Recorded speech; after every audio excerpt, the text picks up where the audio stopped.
అమరవీరులు మీకు పట్టారు, ఉద్యమకారులు మీకు పట్టారు, నిరుద్యోగులు మీకు పట్టారు, పోనీ కెరీర్ ఎన్నుకొని కష్టపడి చదువుతున్న విద్యార్థులు మీకు పట్టరు. ఎవరు పడతారా మీకు? కమిషన్లు ఇచ్చే కాంట్రాక్టర్లు, దావతులు ఇచ్చే దోస్తులు, వీళ్ళైనా అధ్యక్ష మీకు కావాల్సిన వాళ్ళు ఎప్పటికీ శాశ్వతంగా? అందుకే ఆ విధానాన్ని మార్చాలని 15 నెలల ప్రతిరోజు కృషి చేసుకుంటూ ప్రతిరోజు ఆలోచన చేసుకుంటూ ముందుకు వెళ్తున్నాం అధ్యక్ష. ఇది యువత పట్ల మాకున్న చిత్తశుద్ధి అధ్యక్ష. అదేవిధంగా అధ్యక్ష ఉద్యోగాలు మేమిచ్చిన నోటిఫికేషన్ అంటారు, ఏం వెళ్ళింది కానీ తోక వెళ్ళలేదు అంటారు. తోక కూడా ఏం సన్నాసులు మీరెందుకని నేనంట. 10 ఏళ్ళ వినోద్రావు ఓడిపోతే ఎంబడే ప్లానింగ్ కమిషన్ వైస్ చైర్మన్ ఇచ్చారు, కవిత గారు ఓడిపోతే ఎంబడే ఎమ్మెల్సీకి ఇచ్చారు, ఖాళీగా ఉన్న సంతోష్ గారికి మీరు రాజ్యసభ ఇచ్చారు, మీ ఇంట్లో ఉన్న అందరికీ ఉద్యోగ ఉపాధి అవకాశాలు కల్పించారు.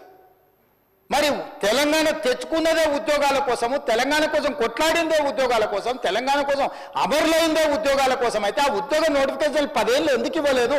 ఎందుకు నియామకాలు చేపట్టలేదు? ఈరోజు గర్వంగా మీరు గతంలో 10 ఏళ్ళలో మీరు నోటిఫికేషన్లు ఇచ్చింది తక్కువ, ఇస్తే కూడా ఒకవేళ పరీక్షలు పెట్టింది తక్కువ. అందులో పెట్టిన పరీక్షల ప్రశ్నాపత్రాలు జిరాక్స్ సెంటర్లలో పల్లి బఠానీలాకు అమ్మి తెలంగాణ పబ్లిక్ సర్వీస్ కమిషన్ ప్రతిష్ట దిగజార్చి సర్వనాశనం చేసి తెలంగాణను లోపభూయిష్టంగా తెలంగాణ ప్రతిష్టను మంట కలిపితే డిసెంబర్ 7, 2023 నాడు మొదలుపెట్టి ఈ తారీఖు వరకు 57,924 ప్రభుత్వ ఉద్యోగాలు ఇచ్చిన ప్రభుత్వం నాది. ఈ దేశ చరిత్రలోనే రికార్డ్. స్వతంత్రం వచ్చినప్పటి నుంచి ఏ రాష్ట్రమైనా నేను సవాలు విసురుతున్న అధ్యక్ష తమ ద్వారా ప్రతిపక్ష పార్టీకి.